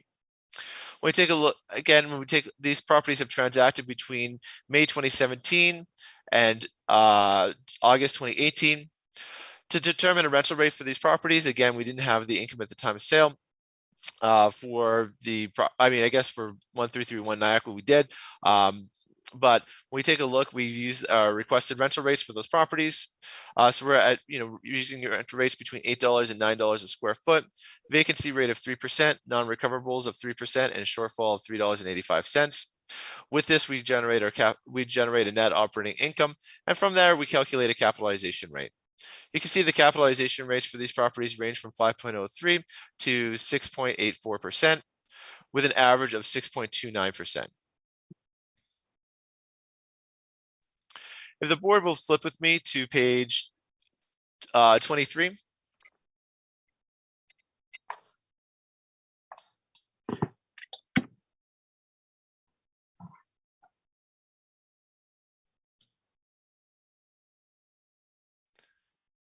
And just let me know when you're there.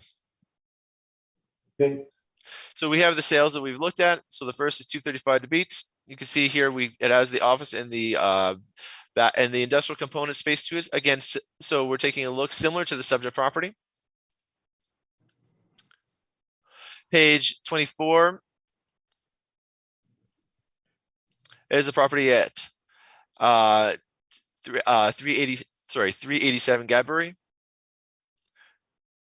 So again, when we take a look, it's similar in terms of construction to the property. Smaller, lower clear wall height for sure, but in terms of the type of building, similar in terms of nature. And then page 25, we have 333 to Beats. Again, when we take a look at the property, this is the property that has a mix of years of construction. So the first part of the property was constructed in 1980 with an addition on in 2001. Again, when we take a look at this property compared to the subject property, we'd be very similar in terms of the construction or in terms of the use of the property. Fairly new in terms of construction. The addition was added in 2001. Subject property was constructed in 2006. If the board will move back with me to page 15.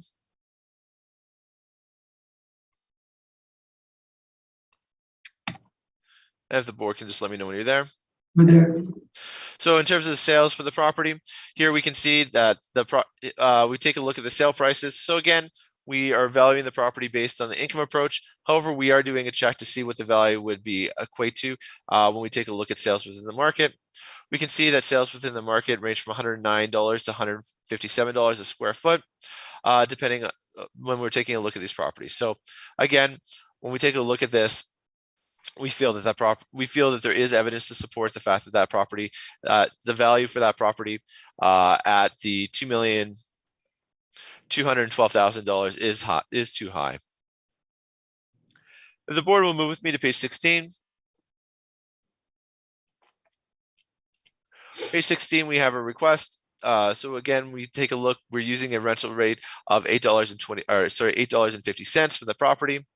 Based on comparable properties, a capitalization rate of 6.25%, resulting in that end value of $1,715,100.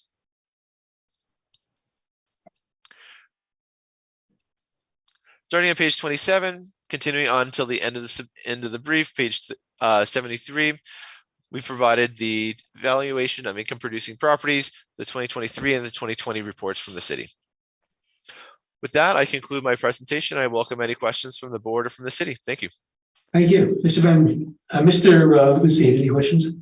Yeah, just a few. So on your page 21 and your page 13, you're showing rental rates, but they're actually asking rates, right? They're not actual leased. They're not actual contract rents. That is correct. Unfortunately, we didn't have rents of similar properties, so we've just used lease asking rents for what we could find. It would be our rationale that people, no one's going to be paying above what an asking rate would be in the market, so it'd be a pretty good indication of what those types of spaces would lease for within the market. Sure. I guess just two more questions following here. The areas range on these asking prices between 2,000 square feet up to 15,000 square feet, but the asking rent's the same for all of them. Do you not find that odd? Decision from the owner to rent them out. So what the decision of the owner is, how those are renting within the market, we can only show what the asking rents are. So again, we are seeing that they do feel obviously that $8.25 is a reasonable value to get for their product. And that's what they're asking. I guess my only other question about this is not located in the city of Winnipeg. This is in Centerport.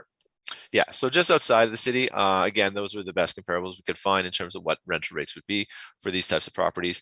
I think when we look at the properties themselves, we can see that they are fairly similar in terms of types of construction and types of use to the property. So we felt that would be a reasonable to use when determining a rental rate.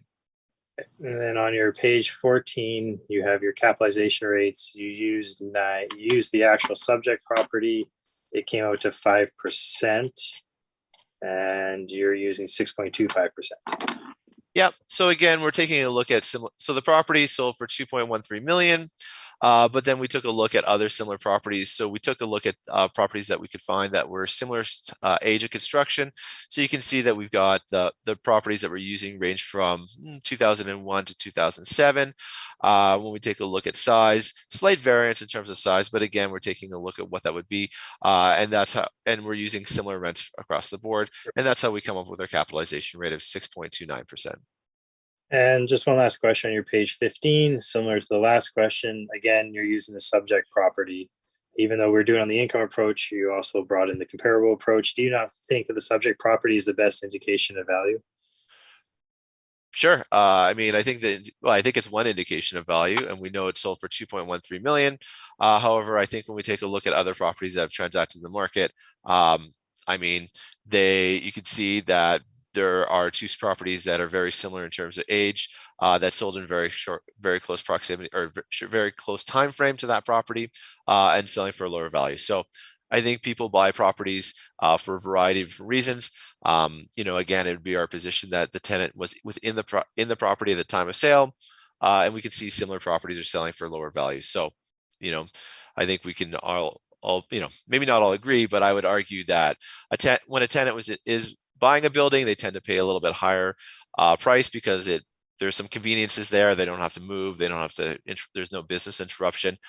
So when we take a look at other properties, I think it's good to consider what else is selling within the market. Those are all my questions. Thank you. Thank you. Ms. Randall, do you have any questions? I have no questions. Thank you. Mr. Bucks, do you have any questions?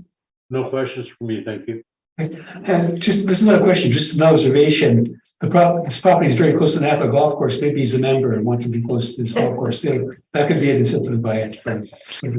Anyway, on that note, we've now completed all items on the agenda. So we'll close the hearing, and you'll all receive our decisions very soon.